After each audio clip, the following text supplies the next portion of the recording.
poppin'. Brand new whip, just hopped in. I got options. I can pass that bitch like Stockton. Just joshing. I'm spending this holiday locked in.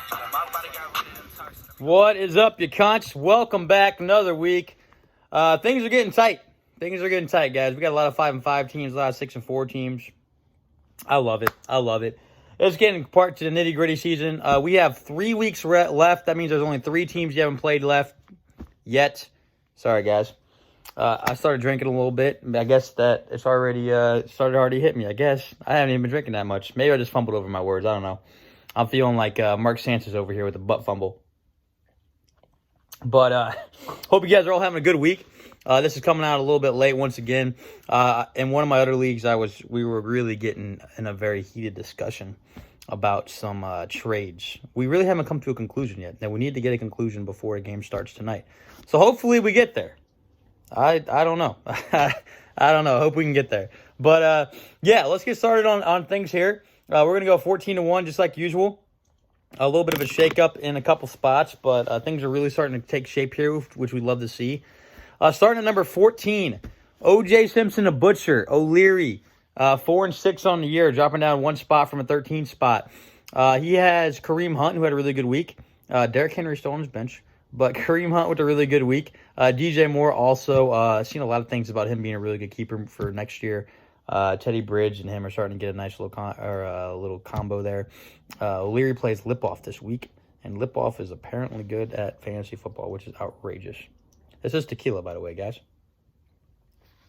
Don't know why I'm sipping on tequila, but that's what we're going here with here. A little Thursday night football action. Nothing wrong with that. I'm starting to really like tequila. I don't know what it is. I think it's the hangovers aren't as bad. I got the 100% agave. You get it at Costco, and you get a whole fucking handle of it for like $20. It's an amazing deal. Great bang for your buck. Highly recommended. First off, Costco, highly recommended. Second off, their tequila, highly recommended. So maybe they should pay me for it. Give me like, I don't know, a couple percentage points. But I don't know. I don't have it yet, so if you do buy some, maybe just stop by, give me a shot before we go home. Then we'll be good. Number 13, Judge Judy Brewster, 3-7 on the year. He dropped down 2 spots from 11. He does have Chris Godwin. I don't really like Chris Godwin a whole lot, but I respect the shit out of him, man. He's playing with like a completely broken finger right now, and he's playing receivers, so all power to him, man. He's looking pretty good. And then the Miami Dolphins defense, they've been looking pretty solid recently. They've had some good matchups, and I've been impressed with them every single time I've watched them. Brewster's playing me this week. Rug Muncher, Lou, jumping up 2 spots from the 12th spot. He has a really important matchup this week. This is going to be very important for him trying to squeeze into the playoffs. Maybe get hot real quick and squeeze in. Lamar Jackson had a decent week. Hopefully he can continue on with that. He also has Jacoby Myers, who continues to be a really good target for Cam. I would think he's going to get a start for Lou this week, but I'm not sure exactly where he's leaning. And Lou plays Troy this week. That's a really important matchup for both of them. Easy E, 11. He jumped up 1 spot from a 12. He's 3-7 this year. Did get the win last week. He has DeAndre Swift. I actually highlighted 2 Lions in this show for him. DeAndre Swift, he is a bona fide running back too whenever he is the healthy for the Lions now, which you love to see. He's very, very talented. I'm glad to see him getting some run because he really is in a bad situation in Detroit whenever he got drafted. He's a really talented running back, though. And then Marvin Jones Jr. I don't get it. A lot of it had to do with Galladay being injured, but man, oh man, Marvin Jones Jr. had a really good week last week. And Eric plays Elliott this week. Moving on, number 10, dropping down 1 spot from 9 is Liberty Pigskin Pimps. Troy, 5-5 on a year. Nyheim Hines is apparently like a startable running back now, which is fucking insane. What a world we live in. It should be Jonathan Taylor, but, I mean, they don't know what they're doing over there in Indy. Also, I love talking about it if we can. Let's talk about Joey Sly. How about Joey Sly? That motherfucker is massive. He is jacked. And I love talking about kickers. So, we're talking about Joey Sly. And Troy plays Lou, very important matchup. This next one, Double D Cups, Richie, 5-5 on a year. Jumped up 1 spot from the 10 spot. He has Deontay Johnson. Very, very big fan of him. He's looking really good. All those Steelers receivers are awesome. The undefeated Steelers. And then he was on his bench this week, but Wayne Gallman. Wayne Gallman, fantastic play so far this year whenever he has gotten run. I think he had 18 points last week. And Richie's actually part of the game of the week. Game of the week, Cody against Richie. How about that? Cody Rich, very important for both their playoff hopes. And speaking of Cody, 8, bye week. Cody, 5-5. He is dropping down 2 spots from the 6. Adam Thielen, Aaron Rodgers, both his guys, both had really good weeks. He plays Richie, of course, this week in that game of the week. It is essential for both of them. I think whoever wins that matchup will be in a really good spot for the playoffs. So really important for the both of them. Number 7, dropping down 2 spots from the 5, is Barclays Premier League, Elliott. 5-5 on the year as well. Justin Jefferson is so good, guys. I love LSU boy. Love me some Justin Jefferson. Actually considering keeping him in another league, which is insane, but he is awesome. I love me some Justin Jefferson. And maybe one of his last games for a while, so let's talk about him. Noodle arm Drew Brees. Broke like 5 ribs, man. He broke 5 ribs and collapsed lung. He had a pretty cute video, though, with his kids being like his nurses and stuff, so that's kind of cool. You like to see that. Drew's a really good guy. So me calling him Noodle Arm Breeze has nothing to do with how I feel about him as a person. He's an incredible human being, except for that awful comment that he made in the offseason. So maybe he's not an incredible human being. Maybe he's just an all right guy. But Noodle Arm Breeze, his arm is not strong anymore. But he's a first ballot Hall of Famer. I'm not going to take that away from him.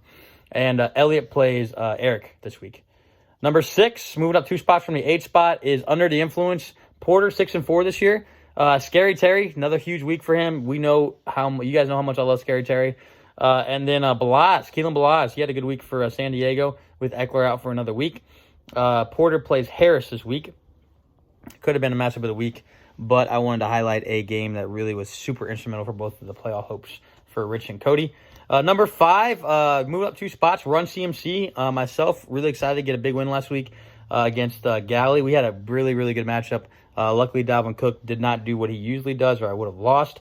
But I did jump to 5-5. Really excited about that. We actually were able to stop Dalvin Cook. Stoked about that because we did have the matchup of the week. DeAndre Hopkins did his thing, had probably the best catch of the entire year. He's so good. T. Higgins also had a really awesome catch as well for Cincy. I played Brewster this week. Number 4, Chubb on. Danny, 6-4 on the year. He is staying consistent at 4. Nick Chubb did come back. He probably hated that Nick Chubb set that on the 1-yard line for his team, for his squad, for his city. But, yeah, that was a smart football play, but not good for fantasy owners. And then Graham Gano. Gano, don't you know? He is a kicker, and he put up good points. So, I like highlighting that. Danny plays Galley this week, so that should be a really good matchup between those two. And speaking of Galley, Herbert the Pervert, 6-4 on the year, dropping down 1 spot from the 2. Brandon Ayuk, a really good game for him again for the 49ers. I love watching him play. Ahmed as well, a good pickup by Galley and a good start as well. He plays Danny, of course, this week. Number 2, jumping up 1 spot, Honey Badger, No Shits Given Football Club. Absolutely insane that Lip-Off is number 2. I don't think that's going to last, but, that's kind of where we're at right now. Ronald Jones ran for a really long touchdown, was really good last week. Josh Jacobs, also a really good week. His running back core was awesome last week for Lip-Off. O'Leary is who Lip-Off's playing this week. And then number 1 for another week, incredible regular season, carries on for Fresh Prince of Hilaire. Harris, once again, number 1. He has Alvin Kamara, and then I think he might have got a little lucky with this one, but Cordell Patterson returned that kickoff return for a touchdown, which helped him out. I think got him like 11 or 12 points, and running back 2 in this league is amazing. And then Harris plays Porter this week.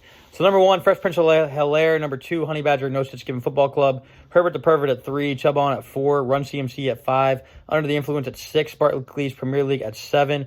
Bye week at 8. Bye week at 8. Yeah, Double D Cups at 9. Liberty Picks and Pimps at 10. Easy E at 11. Rug Muncher at 12. Judge Judy at 13. And OJ Simpson, the Butcher, at 14. That's all I got. Stay safe tonight. Enjoy the game. Huge game tonight between the Seahawks and Cardinals. My entire team is playing. So best of luck to everybody. I'll see you next week. Commish is out.